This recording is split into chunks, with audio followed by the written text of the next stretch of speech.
പ്രിയമുള്ളവരെ, മഹാകവി കുമാരനാശാന്റെ പ്രസിദ്ധ കൃതി കരുണയിലെ ആദ്യ കുറച്ചു ഭാഗങ്ങൾ ഞാൻ ഒരു മാസം മുൻപ് ചൊല്ലിയിരുന്നു.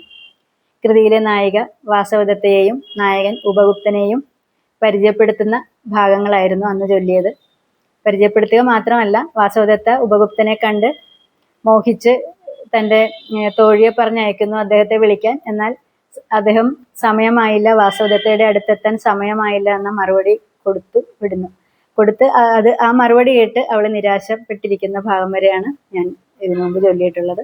ഇന്ന് അതിൻ്റെ ബാക്കി, അതായത് നിരാശപ്പെട്ടിരിക്കുന്ന വാസവദത്തയുടെ മനസ്സിലൂടെ പോകുന്ന കുറേയേറെ ചിന്തകൾ.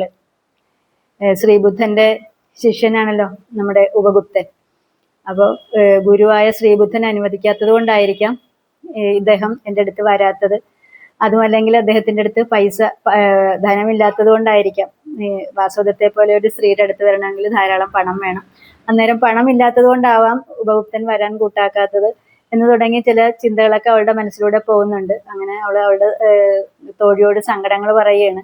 ഉപഗുപ്തൻ ഇവളുടെ ക്ഷണം നിരസിച്ചതിലൂടെ ഇവൾക്കുണ്ടായിരുന്ന വലിയ സമ്പത്തും അല്ലെങ്കിൽ സൗന്ദര്യവും നൃത്തം, സംഗീതം തുടങ്ങിയ കലകളിലെ പ്രാവീണ്യവും എല്ലാം വ്യർത്ഥമായി തോന്നുന്നു തോഴി എന്ന് പറയുന്നുണ്ട്. അതിന് ഒന്നും ഒരു വിലയില്ലാതെയായി തീർന്നതുപോലെ ഇവൾക്ക് തോന്നി. അങ്ങനെ സങ്കടപ്പെട്ട് നിൽക്കുമ്പോഴാണ് ഇവളുടെ ജീവിതത്തിലേക്ക് പുതിയൊരു അതിഥി കടന്നു വരുന്നു. അദ്ദേഹം വളരെ ഒരു വൈദേശികനാണ്, സമ്പന്നനാണ്.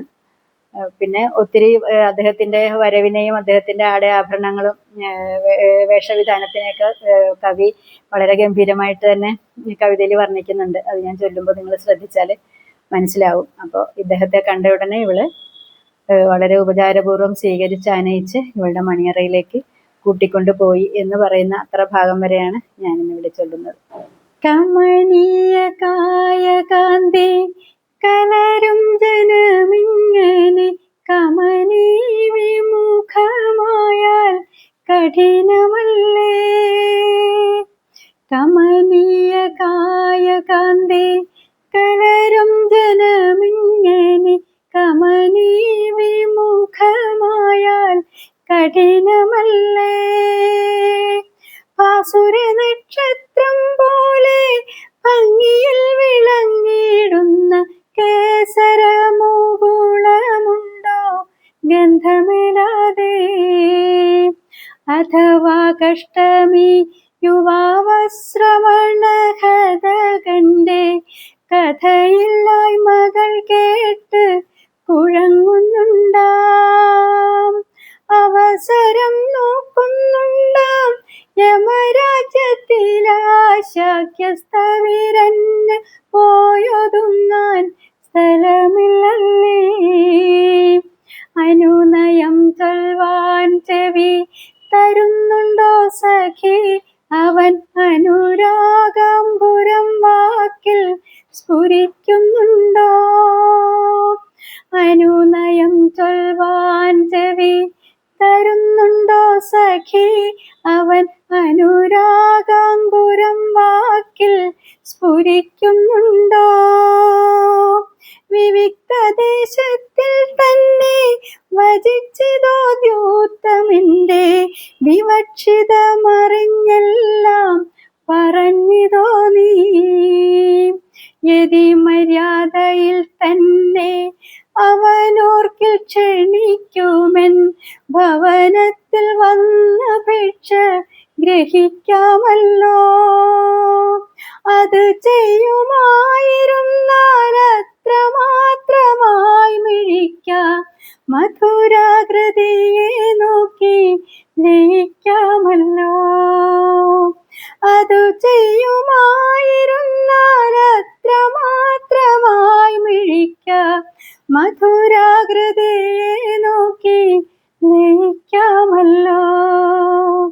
അർത്ഥഭാണ്ഡങ്ങൾ തൻ ഘനം കുറഞ്ഞു പോകുന്നു തോഴി, ഇത്തനു കാന്തി തൻ വില ഇടിഞ്ഞിടുന്നു.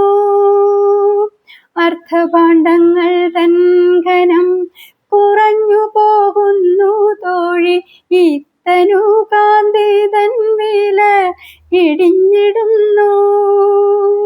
വ്യർത്ഥമായി പോകുന്നു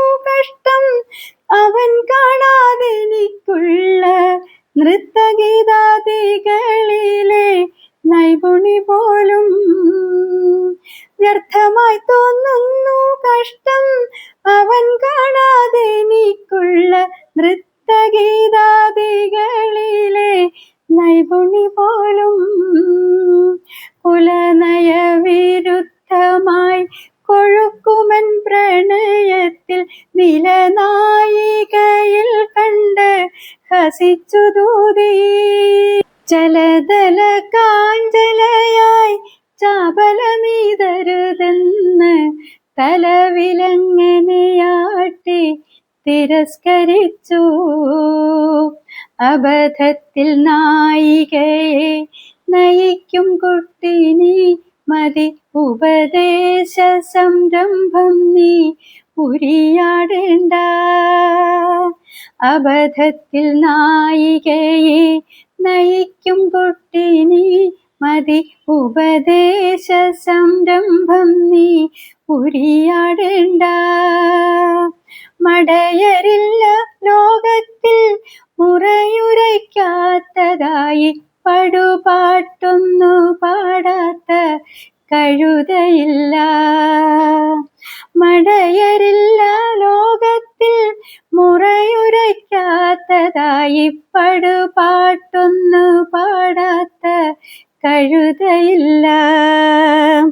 വിളയും സുഖദുഃഖങ്ങൾ വിതയ്ക്കും നന്മ തിന്മതൻ ഫലമായിട്ടെന്ന ബോധം പൊരുളാണെങ്കിൽ.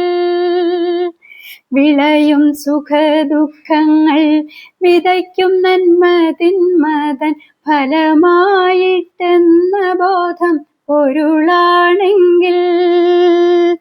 കൊലയും കൊള്ളയും പിന്നെ കുലപരമ്പരയായാൽ നലമെന്നു ചൊല്ലും നീതി നുണതാൻ നൂനം.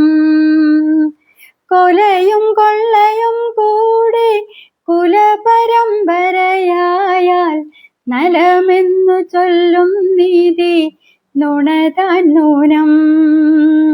ധനദുർദേവതയ്ക്കെന്നും ത്രപവിട്ട ഹോമോഹത്താൽ തനതങ്കം ഹോമിക്കുമീ തയ്യലാൾക്കുള്ളിൽ.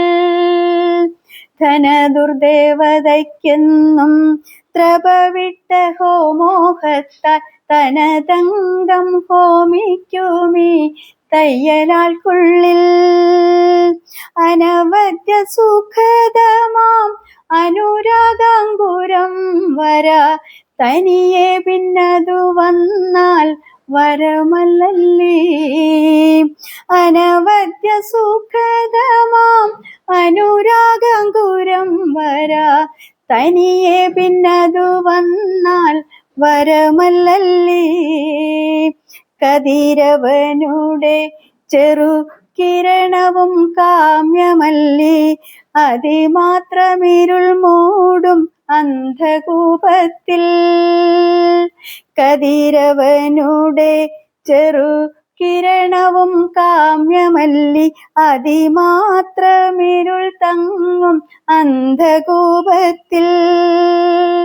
ഉടനെ ചക്രങ്ങൾ നിലത്തുരുളും ഒച്ചകൾ കൂട്ടി പൊടി പൊങ്ങിച്ചു വീതിയിൽ വടക്കു നിന്നും.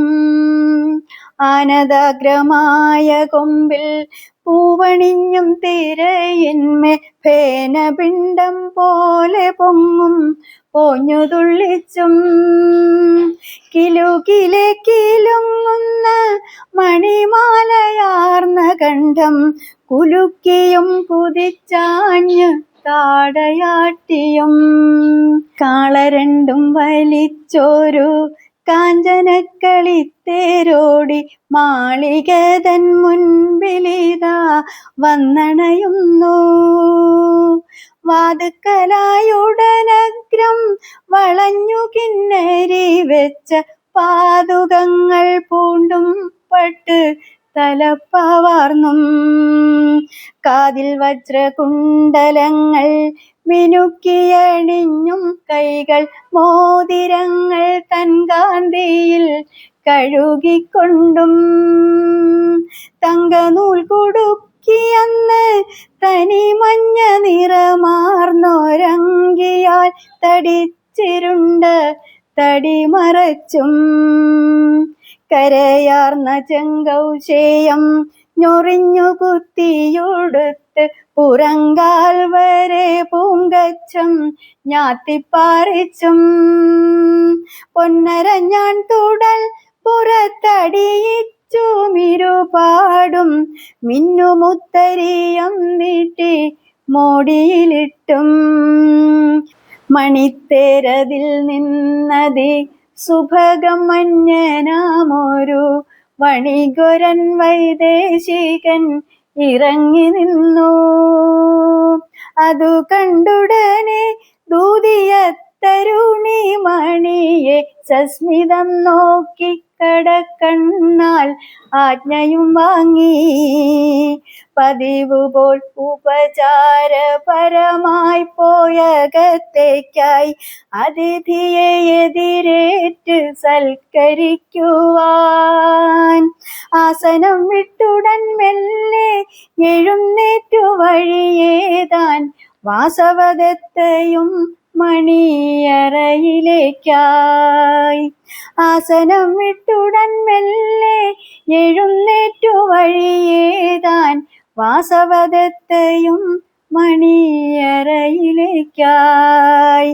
പരിച്ഛദമൊക്കെയേന്തി പുറകെ നടന്നു ചെല്ലും പരിചാരികയാകുമ നിഴലുമായി. പരിച്ഛദമൊക്കെയേന്തി പുറകെ നടന്നു ചെല്ലും പരിചാരികയാകുമ നിഴലുമായി. കരപറ്റി നിന്നു വീണ്ടും കുണുങ്ങിത്തൻ കുളത്തിലേക്കരയന്നപ്പിട പോലെ നടന്നുപോയി. കരപറ്റി നിന്നു വീണ്ടും കുണുങ്ങിത്തൻ കുളത്തിലേക്കരയന്നപ്പിട പോലെ നടന്നുപോയി.